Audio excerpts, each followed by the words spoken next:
čestitam pre svega kolegi na pobedi i njegove ekipi, a što se nas tiče i opet ista priča ili priča koju mnogo utakmica ove jeseni. Izgubili smo utakmice u kojoj smo imali dosta šansi i koje smo promašili. Mi smo stvorili nekoliko šansi, bili nadmoćni celu utakmicu i izgubili. Znači, mi smo u prvom minutu imali gol šansu. Mi smo i na preskok, i na prekid, i na zboka, i iznutra, taj u prvom bilo iznutra, imali šanse. Stvorili smo ih i ovako i onako. Ja bih volio da ste vi, kojim slučajem, mogli da budete ovde drugi dan po utakmici posle Triglava i da vidite i da čujete šta sam ja igračima rekao posle onog preokreta posle Triglava.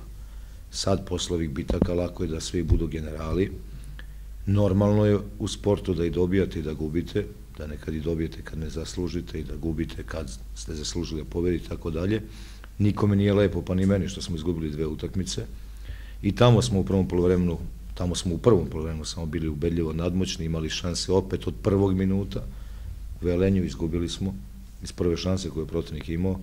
Večera smo izgubili, to se dešava u fudbalu.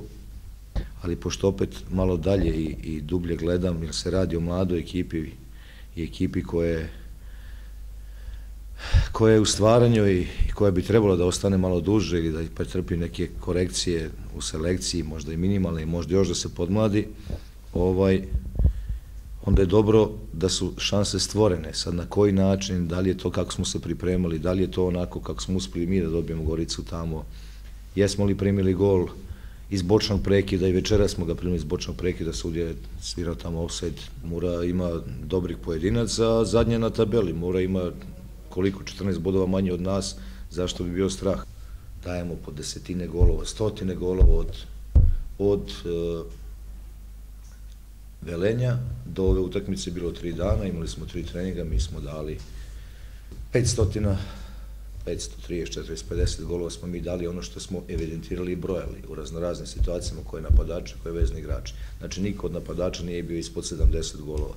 Naravno, ide to preko noći i naravno, napadači su najviše cenjeni i najviše plaćeni na svetu, oni koji daju gol. Ova igra se igra za gol.